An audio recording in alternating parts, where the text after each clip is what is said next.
पोइ हेॾी वॾी अल्लाह ताला जी अज़ीम शान ठहियल हिन इंसानियत जे हिन ढांचे खे हिन जे रूह खे जेकॾहिं अल्लाह जे हुकुमनि जे उबतर असां इस्तेमाल कंदासीं त पोइ इहो इंसान जंहिंखे अल्लाह तबारक व तआला इज़त नसीब कई इनखे अल्लाह तबारक व तआला खिलाफत जो मनसब नसीब फरमायो इन इंसान खे अल्लाह तबारक व तआला अशरफुल मखलूकात बणायो पर जे अल्लाह जे हुकुम जे उबतर हिनखे हिन दुनिया जी ज़िंदगीअ जे अंदरि जेको इख्तियार ॾिनो वियो आहे उन इख्तियार खे अल्लाह जी रज़ा ऐं अल्लाह जे हुकुम जे उबतर इस्तेमाल कंदो त पोइ इहो इंसान इंसानी शिकिल में इंसान न हूंदो। फरमायई लहुम कुलूबुन ला यफ़क़हून बिहा वलहुम आयुन ला युबसिरून बिहा वलहुम अज़ानुन ला यस्मऊन बिहा उलाइक कल अनाम बल हुम अज़ल। पोइ इन्हनि जी शिकिल शबात इंसाननि जी आहे पर इन्हनि जी इंसानियत जेका आहे उहा जानवर ऐं हैवानियत में तब्दील थी चुकी आहे। अखियूं अथनि दिलियूं अथनि दिमाग़ अथनि पर उन्हनि मंझि इंसानियत वारी सोच ख़त्म थी चुकी आहे तंहिंजे करे इहे इंसानियत जी शिकिल में जानवर आहिनि।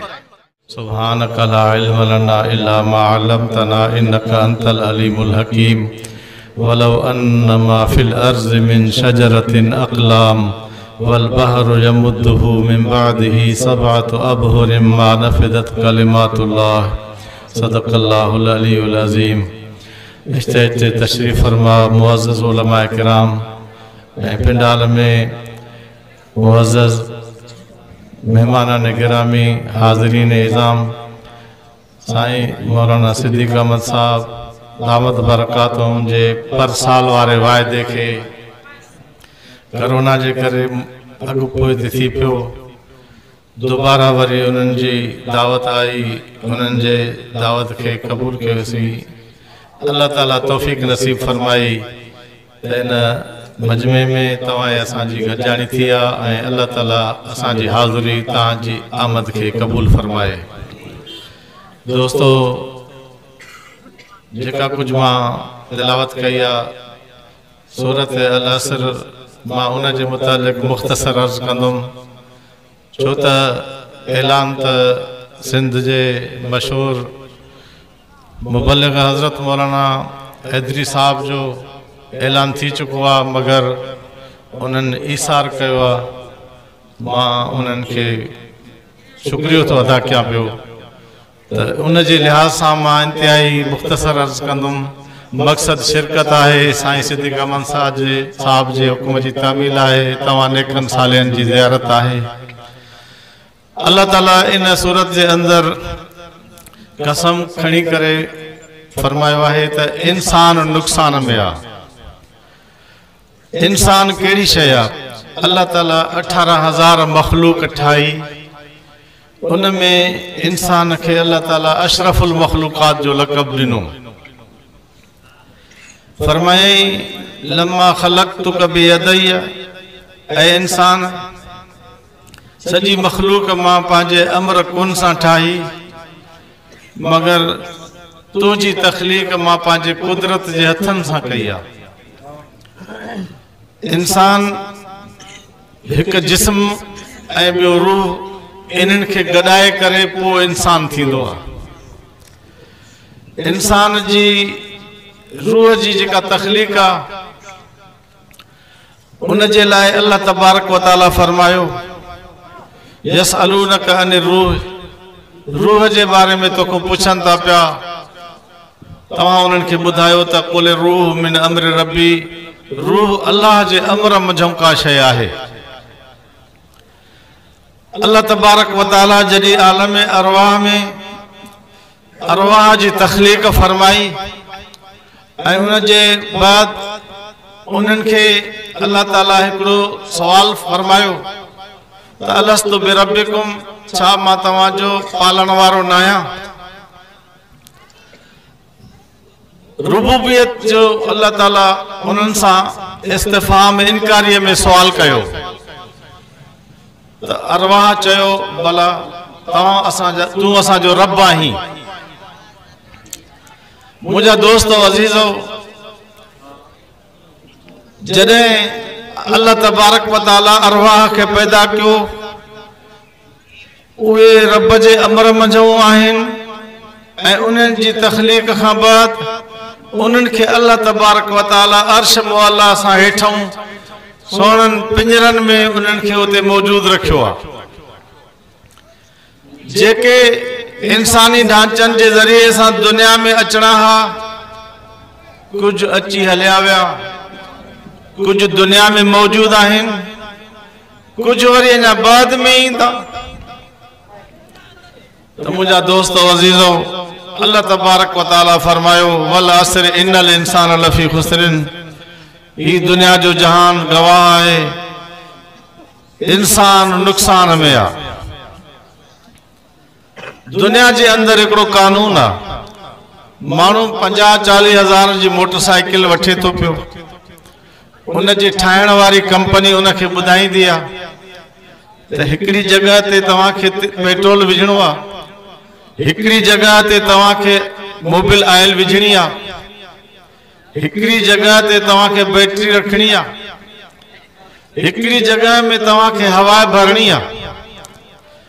उन जे कंपनी जे ठाइण वारन जे उसूलन ते जेकने 50-60 हज़ार जी मोटरसाइकिल ते उहे शयूं उन जगहन ते विझबियूं त इहा थोड़ी कीमत वाली शय भी मुफीद बनबी कि न बनबी। जेकने नथा ॻाल्हाए सघो त पोइ मां जब्बार साहब खे मेक ॾियां थो पियो, साईं हाणे तव्हां हिननि खे सम्झायो, असांजी ॻाल्हि नथा सम्झनि पिया। तो उन जगहन में जेकरे उहे शयूं पेट्रोल पंहिंजी जगह ते, ऑयल पंहिंजी जगह ते, हवा पंहिंजी जगह ते, करंट पंहिंजी जगह ते रखबो त पोइ इहा शइ मुफीद भी बनदी ऐं इन मां नफ़ो भी हासिल कबो। इंसान जी जेका ये जिस्म जी ऐं रूह जी तखलीक आ, इन जो खालिक केर आ? थोड़ो ॾाढा ॿुधायो। अल्लाह खालिक आ। तंहिंजे करे अल्लाह ताला बा फरमायो फलयंजुरिल इंसानु मिम्मा खुलिक मिम्मा दाफिकी यखरुज मिन बैन सुल्ब व तराइब। इंसान पंहिंजी तखलीक रे ॾिसे मिम्मा खुलिक कीअं पैदा थियो आहे। ॾाढे आदम जी तखलीक, बाहि हवा मिट्टी पानी, उन में रूह आयो। उन खां बाद अल्लाह तबारक व तआला वरी हिन इंसान जी तखलीक जो निज़ाम वरी बे किस्म से लागू फरमायो। औरत ऐं मर्द जो इख्तिलात, उन जो बिनी जो पानी गडियल हिकड़ी जगह औरत जे रहम में गड करण। अल्लाह ताला फरमायो फलयंजुरिल इंसानु मिम्मा खुलिक। आदम अलैहिस्सलाम का बाद इंसान किए पैदा थियो? खुलिक मिम्मा दाफिकिन, पानी मो जो निकरे तो पियो तेजी से। यखरुज मिन बैन सुल्ब व तराइब, अमर जे सीने मंझो, अबे जी पुठिए मंझो वरी एक जगह ते उनके गड तो करे पियो। उन जे गड करण का बाद वरी उहे बई पानी मखलूत करे अल्लाह तबारक व तआला अमर जे जिस्म जे हर वार खां 40 ॾींहंनि जे अंदर गुजारे तो पियो। फलयंजुरिल इंसानु मिम्मा खुलिक मिम्मा दाफिकी यखरुज मिन बैन सुल्ब व तराइब। वरी अल्लाह ताला उन्हनि बिनी गड थियल पाणिन खे वरी सागी रेम जे अंदर आणे वरी उन्हनि जी वरी कंडीशन तब्दील तो करे पियो। वरी अल्लाह ताला उनखे रत तो बणाए पियो। उहे बई पानी भी सयाल, रत भी वहंदड़। उन रत के अल्लाह तबारक व तआला वरी भी सागे निज़ाम सां अमर जे सजे जिस्म जे हर वार तो गुजारे तो पियो। 40 ॾींहंनि में इहो दौर पूरो तो थिए पियो। 43 खां बाद वरी उन जी हालत तब्दील थी थे पई। उन तब्दीली जे अंदर उनके अल्लाह तबारक व तआला बूटीअ जी सूरत तो दे पियो। पो उन जे अंदर फकसौनल इज़ाम लहमन, पो उन बूटीअ जे अंदर वरी अल्लाह तबारक व तआला हॾा तो मिलाए पियो। फरमायो रसूलुल्लाह सल्लल्लाहु अलैहि वसल्लम जन इंसान जे जिस्म जे अंदर 360 संध हैं ऐं हर संध जे अंदर अल्लाह तबारक व तआला जी तुझे लाए कुदरत शामिल थियल आहे। पो 300 संध उहे भी उन गोश्त जे अंदर था अल्लाह तबारक व तआला जे कुदरत सां ठहन। पर ये ठया शामो पहिरियों ब पानी, पो वरी रत, पो वरी गोश्त जी बूटी। पर इन जे अंदर फरमायई फखलकनल मुज़गत इज़ामन, पो उन जे अंदर वॾा तो मां पंहिंजे कुदरत सां ठाहियां ऐं उन्हनि जे अंदर संध तो रखां पियो। वरी हॾनि खे खाली बि नथो रखां पियो, फ़क़सौन इज़ाम लहमन, पोइ उन्हनि हॾनि जे मथां बि वरी मां गोश्त ऐं खल थो चाढ़ियां पियो। फरमाई फल यंज़ुरिल इंसानु मिम्मा ख़ुलिक़, इंसान कीअं ठहियो आहे, काथों ठहियो। एॾी अल्लाह ताला हिन मशीनरीअ ते पंहिंजी कुदरत सां हिन खे ख़लक़ियो आहे ऐं हिन जी तख़लीक़ जे अंदरि अल्लाह तबारक व तआला फरमायो आहे वलक़द करमना बनी आदम, मां हिन खे इज़त नसीब कई। वहमलनाहु फिल बर्रि वल बहरि वरज़क़नाहुम मिनत तय्यिबात, ऐं उन्हनि जो रिज़्क़ मां पाक शयुनि मां रखियो आहे। पर दोस्तो अज़ीज़ो, पोइ जॾहिं उन जी तख़लीक़ ताम थी थिए पई, पोइ अल्लाह तबारक व तआला जिब्रील अमीर खे हुकुम फरमाईंदो आहे जेके रूह इन जिस्म में ॿिन्ही जिस्मनि जे मिलापनि खां इन अंबड़ जे पेट मां ज़ाहिर थियणो आहे, उन रूह खे अल्लाह तबारक व तआला अर्श जे हेठां वारे उन्हनि कंदीलनि मां कढी करे अंबड़ जे रहम जे अंदरि उन तकमील थियल जिस्म में अल्लाह ताला दाख़िल थो कराए पियो।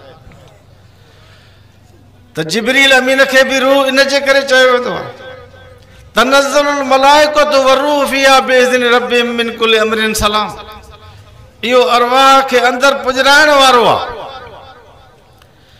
पोइ अल्लाह तबारक व तआला जॾहिं उन जे अंदरि रूह थो विझराए पियो त उन जे अंदरि हिकिड़ी हयात पैदा थी थिए पई। उन हयात खे ज़रूरी आहे जो उन जे अंदरि ग़िज़ा हुजे।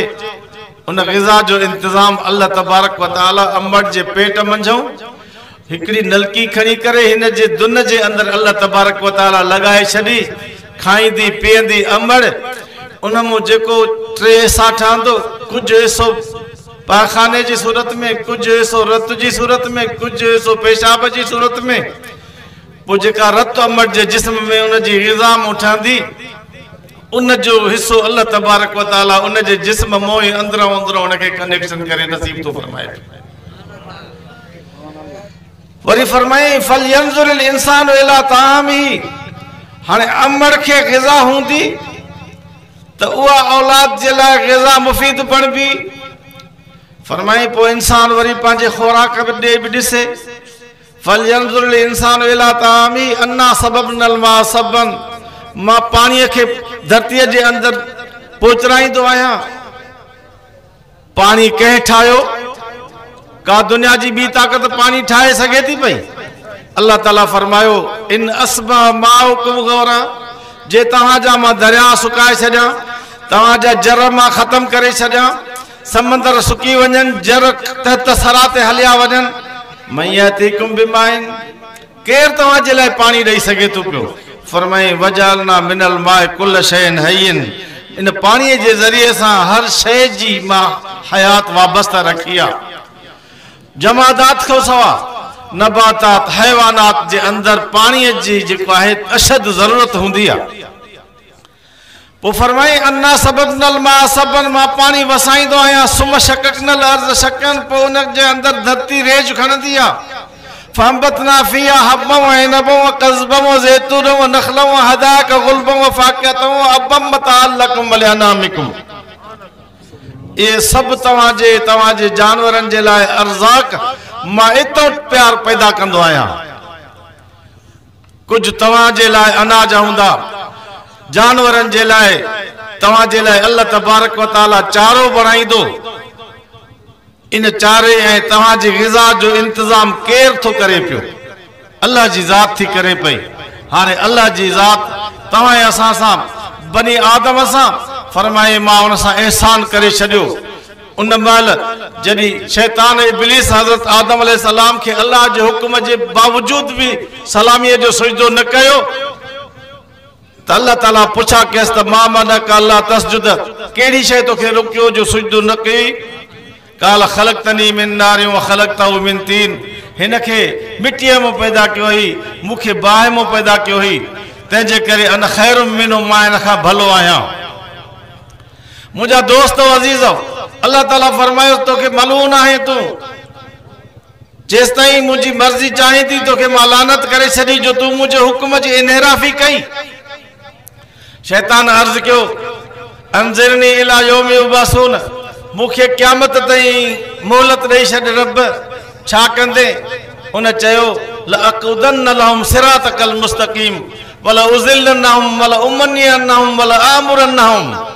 मां इन जे सिरात मुस्तक़ीम ते वेही रहंदुमि, इन्हनि खे सिधे रस्ते ते हलण खां मां इन्हनि खे दुनिया जे अंदरि उमेदियूं ॾेखारे, सब्ज़बाज़ ॾेखारे, लालचियूं ॾेई तो वारे रस्ते ते हलण खां मां इन्हनि खे रोकींदुमि मता इहे जन्नत में वञनि। तंहिंजे करे मां इन्हनि खे भुलाइण जी वॾी कोशिशि कंदुमि। पोइ दोस्तो अज़ीज़ो, जॾहिं दुनिया जी हिकिड़ी नंढड़ी मशीनरी उनखे उनजे मूजिद जे अहकामात जे उपतड़ जेकॾहिं माण्हू पेट्रोल जेको आहे उनजे टायरनि में विझे ऐं उनजी मोबिल उनजे पेट्रोल वारी टांकीअ में विझे ऐं उनजी जेको आहे करंट उनजे मोबिल वारे हिसे में विझे त तव्हां ॿुधायो त इहा मोटरसाइकिल को मंज़िल करे सघंदी? जेकॾहिं उनजो मूजिद उनजे तरीक़े जे मूजिबि ॾसे थो पियो ऐं असां उनजे उपतड़ तां मशीनरीअ खे इस्तेमालु कयूं त फ़ाइदे जे बजाए उनजे अंदरि को बि जेको आहे नफ़ो नथो हासिलु करे सघिजे, बल्कि नुक़सान थो थी सघे।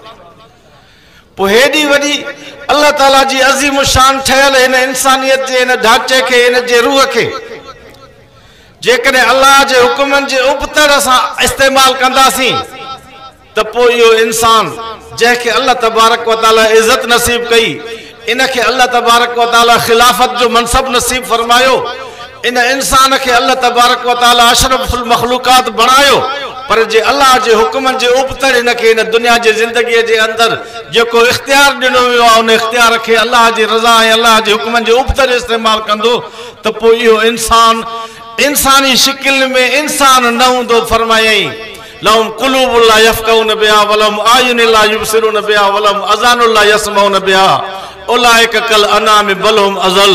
पोइ इन्हनि जी शिकिल शबात इंसाननि जी आहे, पर इन्हनि जी इंसानियत जेका आहे उहा जानवर हैवानियत में तब्दील थी चुकी आहे। अखियूं अथनि, दिलियूं अथनि, दिमाग़ अथनि, पर उन्हनि मंझि इंसानियत वारी सोच ख़तम थी चुकी आहे। तंहिंजे करे इहे इंसानियत जी शिकिल में जानवर आहिनि। तंहिंजे करे अल्लाह तबारक व तआला फरमायो इन्नल इंसान लफ़ी ख़ुस्रिन इल्ला लज़ीना आमनू। पहिरियों पहिरियों अल्लाह ताला तबारक व तआला नुक़सान को बचण जे लाइ ईमान जी ॻाल्हि फरमाई आहे। ईमान उहो आहे जंहिंखे अल्लाह ऐं अल्लाह जो रसूल ईमान करार ॾे। उनजी कोई माण्हू ताबीर पंहिंजे लेखे करे त उहा क़बूल न आहे। ताबीर ईमान जी उहा आहे जेका अल्लाह ऐं अल्लाह जो रसूल फरमाए। फरमायो रसूलुल्लाह सल्लल्लाहु अलैहि वसल्लम जन अल ईमान बिज़उन व सबऊन शोबा। ईमान 77 शोबा है। पहिरियों कौल उनजो ला इलाहा इल्लल्लाह मुहम्मदुर रसूलुल्लाह आहे। दोस्तों अज़ीज़ो, ला इलाहा इल्लल्लाह उहा शइ आहे जो हदीस पाक जे अंदरि ईंदो आहे।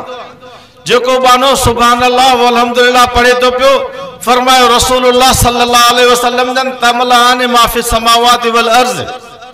हिकु दफ़ो पढ़ो सुभान अल्लाह व बिहम्दी सुभान अल्लाह अल अज़ीम। ॾाढा पढ़ो, ॿीहर बि पढ़ो बाबा। हाँ एक दफ़े पढ़ण सां ये आसमान ज़मीन अजर सां भरजी वही तुझे लाए। पर फरमायो रसूलुल्लाह सल्लल्लाहु अलैहि वसल्लम जन जेको माण्हू हिकु दफ़ो ला इलाहा इल्लल्लाह तो पढ़े पियो उन जो अजर सवाब हिन आसमान ज़मीन खे त भरे तो वञे, पर बे आसमान और टे आसमान जी छत ताईं भी पुजी तो वञे। पोइ एॾो सवाब खपे तो त जलसे में 2-3 दफ़ा पढ़ो ला इलाहा इल्लल्लाह ला इलाहा इल्लल्लाह ला इलाहा इल्लल्लाह। हाणे ला इलाहा इल्लल्लाह ईमान जो पहिरियों पहिरियों दरवाज़ो आहे। जेकॾहिं को इन दरवाज़े को टपी मुहम्मद रसूलुल्लाह पढ़े तो पियो तो वो ईमान में दाख़िल आहे। तंहिंजे करे फरमायो अल्लाह तबारक व तआला नुक़सान खां उहो माण्हू बचंदो जंहिं ईमान आंदो। ईमान उहो क़बूल जेको अल्लाह अल्लाह जो रसूल ताबीर फरमाए। को कहिड़ी ताबीर करे तो, को कहिड़ी ताबीर करे तो, पर जे उन जी ताबीर खे क़ुरान ऐं सुन्नत सां भेटाईंदासीं, जे क़ुरान सुन्नत उन ताबीर खे क़बूल करे त अखियुनि ते रखबो। जे क़बूल न करे क़ुरान सुन्नत उन ताबीर खे, असां उनखे ताबीर ई न सम्झंदासीं, ईमान उनखे न सम्झंदासीं। वामिलु सालिहात ऐं ॿी जेको आहे कामयाबी जी हिन इंसान जी कुंजी अल्लाह ताला ॿुधाई। वामिलु सालिहात सालिह अमल भी इंसानी ताबीरात सां नथा मुरतब थी सघनि। उन जी ताबीर भी उहा जेका अल्लाह अल्लाह जो रसूल फरमाए उहे अमल सालिह चइबा। हे ॿियो नंबर। टियों नंबर इल्लल्लज़ीना आमनू व अमिलु सालिहात। हाणे ईमान आंदे सालिह अमल करे तो पियो, पर ॿियनि खे बि इहा ॻाल्हि उनखे ॿुधाइणी पवंदी। तंहिंजे करे नबी पाक सल्लल्लाहु अलैहि वसल्लम जन फरमायो बल्लिगू अन्नी वलो आया।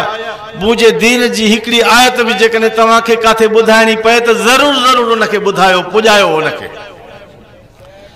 तंहिंजे करे फरमायो इल्लल्लज़ीना आमनू व अमिलु सालिहात व तवासौ बिल हक़। हक़ जी ॻाल्हि करणी आहे। हक़ कहिड़ी शइ आहे? हक़ उहा शइ आहे जेका अल्लाह अल्लाह जो रसूल चवे। हक़ उहा शइ आहे जेको अल्लाह अल्लाह जो रसूल क़ुरान ऐं नबी पाक सल्लल्लाहु अलैहि वसल्लम जी सुन्नत ऐं शरीयत चवे। हक़ उहो आहे। व तवासौ बिल हक़। पोइ हक़ खां बाद हिकिड़ी वरी ॿी तब्दीली तव्हां सां सामनो कंदी। फरमाई वल नबलुवन्नकुम बिशैइन मिनल खौफ वल जूअ व नक्सिम मिनल अमवाल वल अनफुस वस्सबरात। पोइ तव्हांखे तकलीफ़ूं ईंदियूं तव्हांजे जान में, तव्हांजे माल में, तव्हांजे औलाद में, तव्हांजी इज़त में, तव्हांजे रिज़्क़ में तकलीफ़ूं ईंदियूं। तंहिंजे करे नबी पाक मोहम्मद मुस्तफ़ा सल्लल्लाहु अलैहि वसल्लम जन फरमायो ऊज़ी तु फिल्लाह। मांखे अल्लाह जे दीन जे ख़ातिर एतिरा ईज़ाव आया, एतिरा ईज़ाव आया। मां ऊज़िय मिसली नबीउन कत, जो मूं जेतिरा ईज़ाव कंहिं नबीअ खे कॾहिं बि न आया। ज़करिया अलैहिस्सलाम कंट में चीरजी वियो, इब्राहिम अलैहिस्सलाम खे आड़ा में विधो वियो, हज़रत अयूब अलैहिस्सलाम जे मथां जीत अची पहुता। इहे बि हिकिड़ा ईज़ाव आहिनि। इन्हनि खे बि साईं जन सल्लल्लाहु अलैहि वसल्लम जन मद्देनज़र रखियो, पर फरमायो त हिन दीन क़ुरान जे लाइ जॾहिं मूंखे चयो वियो एत बि क़ुरान गैर हाज़ा, हिन क़ुरान खां सवाइ ॿियो को क़ुरान ॾे। जे ईअं नथो करे त उहो बदिल हो या हिनखे मटाए छॾ, कुझु ॻाल्हियूं असांजूं कुझु तुंहिंजूं। अल्लाह ताला फरमायो तूं इन्हनि खे ॿुधाए मा यकून ली अनुबदिलहु मिन तिलकाए नफ्सी। मां पंहिंजे तरफ़ खां हिनखे छॾण त ठहियो, पर हिन जे अंदरि मिलावट बि नथो करे सघां पियो। इन अतबिउ इल्ला मा युहा इलैया। साईं जन फरमायो मां हिन जे कढ हलंदुमि। जे असांजो मोहम्मद मुस्तफ़ा सल्लल्लाहु अलैहि वसल्लम क़ुरान जो इत्तिबा था करनि पिया त असांजी निजात बि इन में आहे त असां क़ुरान जो ॾाढा चौपट छा कयूं, इत्तिबा कयूं।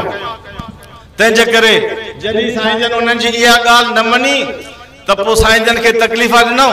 तंहिंजे करे अल्लाह तबारक व तआला फरमायो इल्लल्लज़ीना आमनू व अमिलु सालिहात व तवासौ बिल हक़। हक़ जी वसियत कयूं, तकलीफ़ूं अचण शुरू थी वियूं। फरमाई व तवासौ बिसब्र। पोइ तकलीफ़नि जे करे हक़ जो साथ नाहे छॾिणो, तकलीफ़नि जे करे हक़ खे छॾिणो ई नाहे, तकलीफ़नि जे करे पंहिंजे ईमान ऐं अमाल जे अंदरि कंहिं बि क़िस्म जी कमज़ोरी नाहे ॾेखारणी। पोइ जेकॾहिं इन्हनि चइनि ॻाल्हियुनि ते माण्हू बीठो त पोइ इहो इंसान नुक़सान खां बची थो वञे पियो। पोइ इहा मशीनरी अल्लाह जे हुकुमनि जे मूजिबि इन जे अंदरि हिनखे इस्तेमालु कयो वियो। पोइ फरमायो रसूलुल्लाह सल्लल्लाहु अलैहि वसल्लम जन मन कान आख़िर कलमती ला इलाहा इल्लल्लाह दख़लल जन्नह। जेको माण्हू आख़िरी तरह सां मरण महिल इहो कलमो पढ़ी थो वञे पियो, पोइ अल्लाह ताला उन जे लाइ जन्नत वाजिब थो करे छॾे पियो। तंहिंजे करे फरमाई वला तमूतुन्न इल्ला व अंतुम मुस्लिमून। तव्हां न मरो मगर तव्हां मुस्लमान हुजो ऐं इस्लाम ते मरो। इस्लाम ते मरण जी ताबीर इहा कई आहे उलमाए किराम। अल्लाह ताला जे इन हुकुम जे मातहत त आख़िर कलमती ला इलाहा इल्लल्लाह दख़लल जन्नह, उन जे कलमे खे पचाइण जे लाइ असांजे तसव्वुफ़ जे अंदरि अकाबरीन उलमाए किराम ज़िक्र अज़कार जा तरीक़ा ॿुधाया। को ज़िक्र जहरी, को ज़िक्र कल्बी, को पासे अनफास, को जेको आहे सुल्तानुल अज़कार। अहिड़ी तरह सां इन्हनि ज़िक्रनि खे असांजा मशाइख़ ॿुधाए विया, हिन जमायत खे इन ज़िक्र सां वाबस्ता करे विया ऐं इन्हनि जे लाइ दुआऊं घुरी विया त या अल्लाह जेके हिन बैत सां वाबस्ता रहनि था पिया, अल्लाह उन्हनि जो ईमान ते ख़ात्मो कजांइ। पोइ अल्लाह तबारक व तआला असांखे अहिड़ी ज़िंदगी गुज़ारण जी तौफ़ीक़ तो नसीब फरमाए। पंहिंजे अकाबरीन जी असांजे ईमान जे ख़ात्मे लाइ दुआ खे अल्लाह ताला क़बूलियत नसीब फरमाए पियो ऐं असां रब मां उमेद रखूं था पिया त इन बैत सां जेका अकाबरीन जी दुआऊं शामिल आहिनि तव्हां असांखे बि नसीब फरमाए। वाखिर दावाना अनिल हम्दुलिल्लाह।